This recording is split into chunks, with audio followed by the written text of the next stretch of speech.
wabarakatuh. Masya Allah, sudah lama sekali kami tidak pernah menyapa teman-teman online semua. Masya Allah, saya berharap kalian semua sehat dan berbahagia selalu, amin ya Allah. Oke guys, kali ini saya akan membawakan segmen spesial khusus dari Toko Citra yang bernama Bibi Coach. Bincang-bincang with Toko Citra dengan judul Pengalaman Horor Saat Pemasangan. Dunia, percayalah, kita telah tinggal berdampingan dengan makhluk lainnya selama beberapa tahun, bahkan beberapa ratus tahun lamanya. Dunia terbagi menjadi dua, yaitu dunia nyata dan dunia gaib. Dunia nyata yaitu dunia di mana tempat manusia seperti kita tinggal. Sedangkan dunia gaib adalah tempat di mana makhluk astral atau makhluk-makhluk yang tidak kasat mata tinggal di sana. Terkadang ada beberapa momen saat kita bisa merasakan atau bahkan bisa melihat mereka di sekitar. Dan pemasangan gorden yang kami kerjakan selama berbelasan tahun tidak hanya mengalami pengalaman yang di dalam nalar saja, akan tetapi juga ada beberapa hal yang kami alami gangguan seperti di luar nalar, ya Allah. Jadi kali ini aku akan menceritakan pengalaman apa saja yang dialami tim kami ketika di lapangan. Pengalaman yang tentunya di luar nalar ya guys ya. Sesuai judulnya, pengalaman horor saat pemasangan. So, tanpa berlama-lama lagi saya akan memanggilkan salah satu narasumber inti kami yang sering terjun ke lapangan. Dia adalah Mr. Dani. Halo, assalamualaikum Mas Dani, sehat? Masya Allah, terima kasih sudah datang ke sini ya untuk berbagi pengalaman. Oke guys, mari kita nanya-nanya Mas Dani tentang kejadian horor yang terjadi saat pemasangan ya. Kira-kira sudah berapa lama Anda memasang gorden di Toko Citra ini? Saya mulai pemasangan mulai dari tahun 2013 sampai saat ini. Ini boleh diceritakan hal-hal apa saja yang biasa Anda rasakan ketika pemasangan? Kan pastinya ada yang suka, ada duka. Nah ini kita lagi cerita horornya ini. Oh, horornya. Okay. Yang namanya di lapangan Kak, sering ya terjadi sesuatu yang di luar nalar kita, yang namanya mistis, apa dan lain sebagainya pernah. Bahkan sampai yang namanya kursi itu terbang. Masya Allah, sampai terbang? Ya, sampai terbang itu waktu kita pemasangan jam 9 sampai jam 8 ya, pemasangan di kantor. Malam hari itu kita pasang di kantor, dan kita satu kantor di daerah Probolinggo itu sampai merinding banget, sampai kita dan tim lari ketakutan. Oke Mas Dani, biasanya yang paling sering terjadi kejadian aneh kayak gitu tuh di perumahan pribadi, di rumah pribadi atau di perkantoran gitu?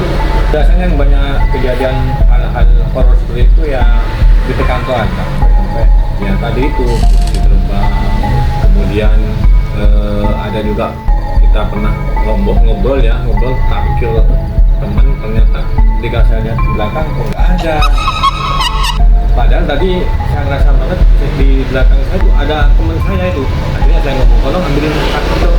Ketika saya ngeliat ke belakang kok nggak ada. Ternyata ada pemasangannya di tempat sisi lain. Ya, sisi lain.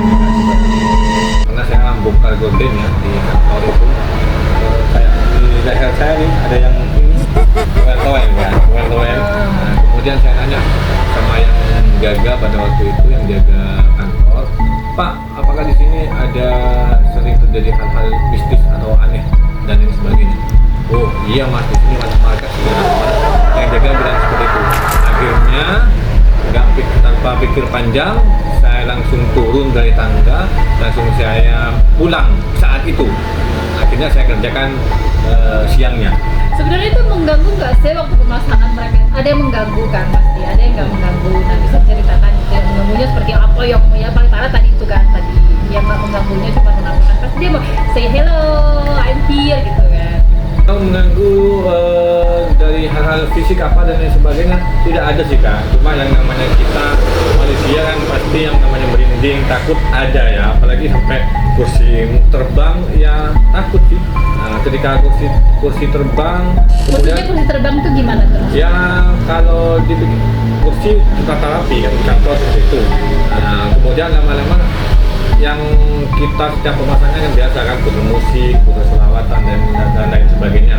Nah ketika waktu itu saya putar selawatan karena memasangnya malam, jam sekitar jam 10 jam 11 kita lembur pada waktu itu, akhirnya HP ngedrop. Nah, ketika HP ngedrop di situ itu sudah mulai terjadi hal-hal yang aneh.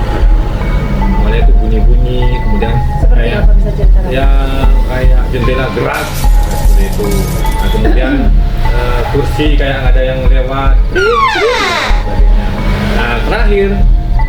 Nah, terakhir kursi moro-moro itu kayak ada retak sendiri, roboh. Nah, padahal tidak ada orang di situ, tidak ada orang di situ. Akhirnya saya bilang kepada teman-teman, saya bilang berarti kita selesai saat ini, kita lanjutkan besok saja pemasangan. Karena berbahaya. Karena sudah auranya sudah beda Mistis, dengan ya. orang mistis. Akhirnya saya cut, kita lanjut besok. Kemudian ketika itu saya langsung turun, nggak lewat lift pada waktu itu ya sama teman-teman semuanya. Kemudian nyampe di luar ketemu sama penjaga keamanan, kan? Kemudian penjaga keamanan, kemudian penjaga keamanan nanya ke saya, lembur mas? Iya pak. Di lantai mana? Di lantai 5. Saya bilang seperti itu. Kemudian si penjaga bilang, loh kok berani mas? Katanya seperti itu. Loh emang kenapa pak? Saya seperti itu. Kemudian si penjaga keamanan bilang, tadi malam aja mas ada temen-temennya yang lembur juga, garap interior yang lain di situ. Kemudian ada, kalau nggak keliru ada 6 apa 5 orang ya. Penjaga keamanan bilang itu katanya lari semua, terpilih-pilih pada waktu itu. Nah makanya dia bilang, oh seperti itu pak, ya pantesan pak tadi pak ketika saya masak ada kursi gerak sendiri, jendela tertutup sendiri dan lain sebagainya seperti itu. Nah akhirnya saya putuskan sama teman-teman bilang pada waktu itu mending besok kita garapnya siang saja, sore kita pulang, nggak usah lanjut malam karena kita takut dengan nggak seperti itu, karena hawa-hawanya sudah luar biasa seperti itu kan. Tapi datang. Kalau yang kayak gitu tuh menurut itu apa dia ikut sampai ke rumah nggak sih kakak? Ada juga sih kak, sempat ya ikut, saya ngerasain sempat ikut ke rumah. Saya rasanya itu yang ikut ke rumah itu sampai anak ada mewek, pegang obeng yang disembunyiin seperti itu ya. Awalnya saya taruh Bukan lupa bawa gitu. ya enggak, ketika masang saya taruh di situ, ketika saya mau cari lagi obengnya itu enggak ada. Nah seperti itu. Kemudian saya ngomel sendiri, tolong dong jangan ganggu saya kerja, saya cari nafkah di sini. Nggak tahunya kita cari-cari, obeng tuh kelihatan lagi tuh kak di situ seperti itu. Masya Allah. Jadi memang ngeri-ngeri sedap sih kak. Ada juga tempat tim saya sampai kesurupan pernah tuh kak, masang di rumah baru di situ ya, sampai Rumah saya, lama atau rumah baru ditempatin, cuma di situ katanya warga sekitar di situ kan di belakangnya kan ada rel kereta api. Nah, rel kereta api itu biasanya sering terjadi kecelakaan dan berhentinya mobil yang habis ditabrak kereta itu biasanya berhentinya di situ. Nah, kemudian di tempat itu dibangun rumah. Pada waktu itu saya masang wallpaper sampai malam karena rumah itu akan segera ditempati sama orang. Ya itu tim saya kesurupan, diem saja di pojok, gak ada ngomong, dia nggak respon dan aduh kesurupan nih anak ini. Nah, seperti itu. terus kakak nanggulanginya gimana?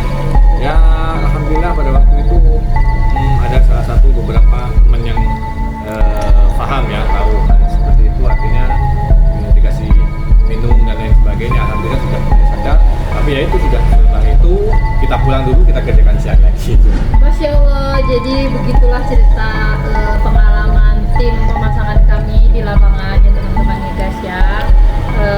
Terima kasih Mas Dani udah berbagi cerita kepada kita semua. Sama. Oke guys, jangan lupa ikutin konten kita terus ya untuk cerita-cerita horor selanjutnya atau cerita-cerita yang lain selanjutnya. Terima kasih. Akhir kata saya ucapkan terima kasih dan wassalamualaikum warahmatullahi wabarakatuh.